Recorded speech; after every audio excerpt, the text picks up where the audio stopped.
Hi, this is Béla Fleck, and you're watching HDtracks, Master Musicians. This new album that just came out for me is called Juno Concerto, and the inspiration is my son Juno, but the format that I'm working in now is orchestra and banjo. So this is a banjo concerto. It's about 30-something minutes long in 3 movements that I wrote over the course of 6 months.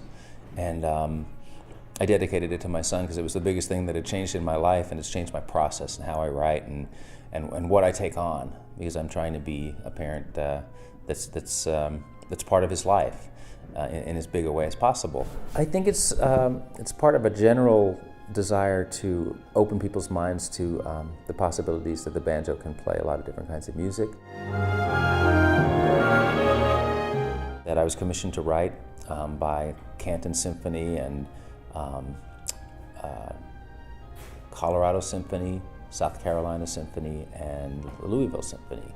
They put their commissioning money together, and I get paid to do something I really wanted to do, which is write more music for banjo and orchestra, and also more music for banjo and string quartet, which is an area that's pretty much untapped.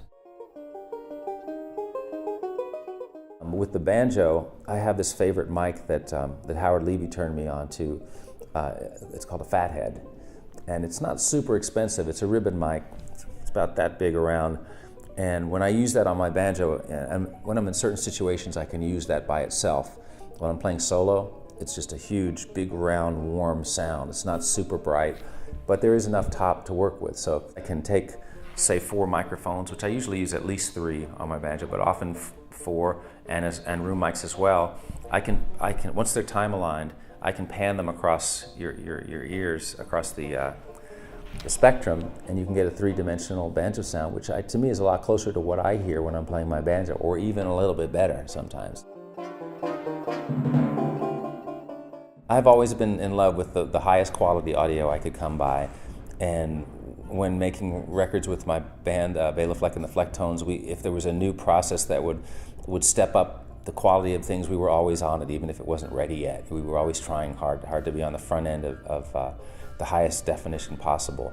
So now that it's actually possible for people to hear what we're working on in the studio, it's a great relief, because when we got up to 24-bit, even 24-bit, 44 or 48, it was so frustrating to have to knock it down to 16-bit, and that's what people heard, and it was like, they're not hearing the full, the full beauty of the music, and you could do an A/B test to anyone, and they would always choose the 24-bit over the 16. Well, now that we can get up to 96, we can get up to 192. I mean, the sky's the limit as far as I understand, but we're always recording it at least 96, and it sounds so much better. It sounds much more real and honest and big and pure and open, like you want it to be.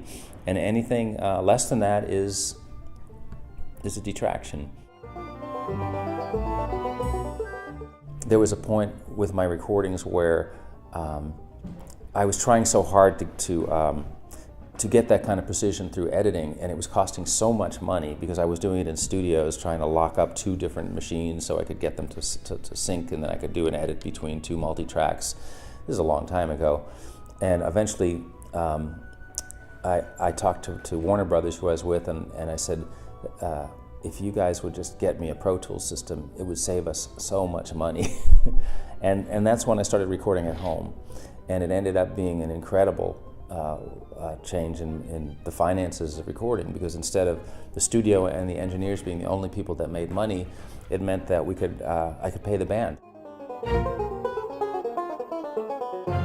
My wife Abigail and I made our album a couple of years ago of just all banjo music with her singing, and it went really well. We won a Grammy for Best Folk Album that year, and we're making another record. I'm really excited about that. I'm really getting to stick a lot of cool microphones on banjos and her voice and shoot things out, and then really go for this heartfelt, warm, rooted sound.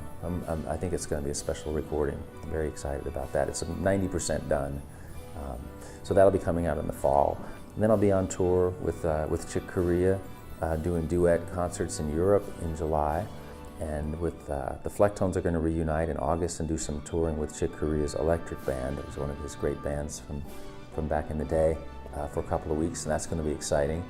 And I'll be doing some dates with Chris Thiele in May. So life is full, and parenthood is really sweet.